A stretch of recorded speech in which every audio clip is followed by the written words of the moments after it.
Okay, good morning and welcome to Yeshiva YouTube Daily Double. Today we're continuing the second parak of Maseches Eiruvin. We're finishing the second parak of Maseches Eiruvin.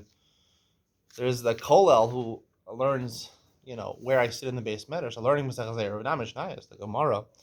They'll be doing this for another 2 years, but I'm flying through it, reading the second parak with more Ian, of course. Even as a Mishnayos, right? I have a great Ian share for you today. You're gonna love it. Hey, Va'od Amar Rabbi Yehuda and Bava. Hey and Vav we're doing today. Hagina v'akarfe v'shein shivim ama v'shirayim. Al shivim ama v'shirayim. Mukefes gader gavo asar atvachim. Metalchim v'socha v'vad sheba shamira. O beis diro shtei smucha le'ir. Yudah and Bava who said a chumrah in the last Mishnah. Another chumrah, right? We have this concept of a ginan karfe, right, which is a garden or an open space where you store stuff outside the city. So normally the rule is, right, we're going to see the halacha is if it's hukaf ladira, if it's a place where you live, right, people actually live, so then it can be even more than beis hasa. It can be a huge area as long as you have mechitzos around it, which is omen meruba al aparis. It's a Rosh Hashanah. It comes to Rosh Hashanah. You can metaltel dalar amos. You could do whatever you want. You treat it like Rosh Hashanah, gemura, complete Rosh Hashanah. You don't need, and if it's there's no living aspect to it. So then up until beis hasa, up until tusa, that area you can put walls there, and you can treat it like shizayachid. More than that, it's treated like a carmelis, and you can't carry even dalet amos in it. We treat it darabanan like shizarabim. Rita and Baba says no, you need both. In order to, even for beis hasa, you need it to be hukaf ladira.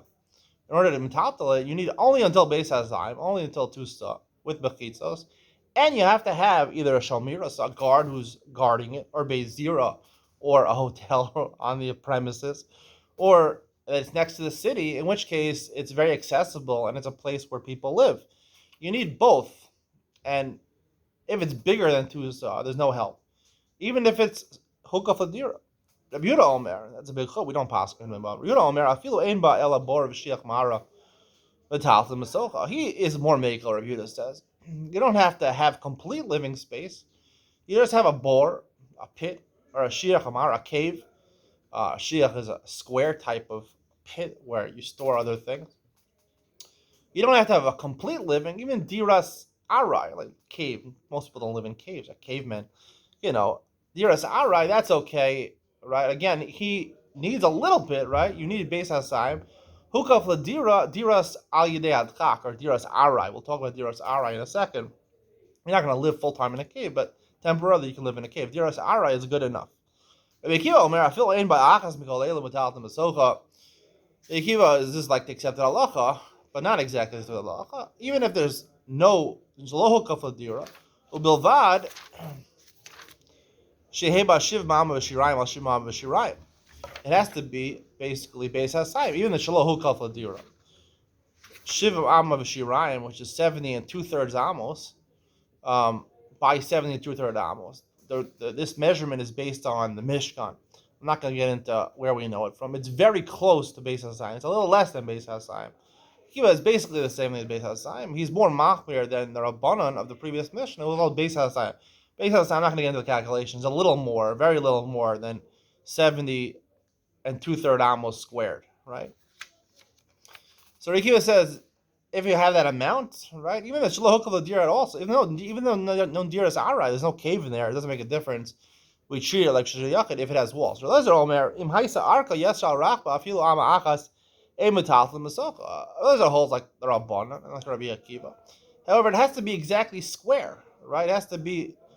If it's not square, right, if it's like rectangular, the dimensions, then unless right hukaf ladira, like Rahim and Bava says, then you can't carry. I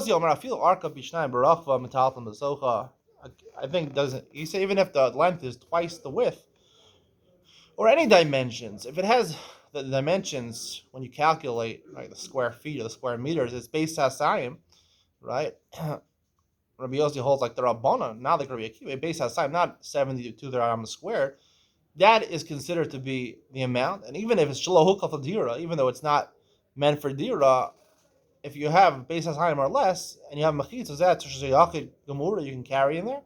And if you want to make it bigger, then you have to have a dira. You have to have someone living there. Amar Rabbi Eli, Mishnah Vav, Shamatim Rabbi Lezer, Afilu Hika base core. Even if it's a base core, right, which is the halacha, right? It could be a huge area as long as it's hukaf ladira. It's a place where people actually live. V'kei shamanu shamati mimenu anshe chater shachak echad mehem v'lo erev beito asher l'hachas v'hotzi bo aval ahem mutter. We're going to learn about Eiruvin chatzeros, right? You all live in the same group of houses, and you share backyards, or backyards are adjacent to each other. So one person, you have to be ma'arev. Everyone has to join together in a loaf of bread or a barrel of wine or something like that. And one person wasn't part of your eruv. So now, if he's not part of your eruv, it ruins it for everybody. But on Shabbos, he's mavatal rishos. He says, I'm being mafkir my rishos, mafkir my chatzer. So if you're mafkir your chatzer, does that can count as your mafkir your house also? You have to be mafkir both. So according to Rebbe Lezer, he holds be mavatal your chatzer is like mavatal your entire house. However, he can't carry from his house to his chutzner. Again, he's showing he's reclaiming his house. But they could. Everyone else could. Because he made it like batal. If he goes ahead and carries from his house to the chutzner, he's showing that he's not actually mavatal his house. But if he doesn't do that, other people do that. So he made it hefker by mavatal your chutzner, mavatal your house. I also found, right, moror, one of the things you could be yotzer with is akravanim. Akravanim is, according to some explanations, that it's the inside part of a palm tree. It's sharp enough. It's considered moror on Pesach. For all these things, at least these last two things, I try to find someone who agreed with me, and no one agreed with me. So halacha is not like them. The halacha is not like them. You're not yotze your chiv of moro with this akravanim, and also you have to be mevatel not just your chutzner, also mevatel your house. We'll talk more about this Eiruvin chatzero. Stay tuned for Ian Mitzion, where I talk about something, or Rita's opinion, we talked about before, and really tie a lot of loose ends together, and explain a machlokas Rabbi Yehuda and the Rabbanan at the beginning of Maseches Sukkah. Really a big machlokas Maseches Sukkah, whether Sukkah is diras kfa or diras arai. See how it's directly related to this Mishnah. Ian Mitzion coming up next.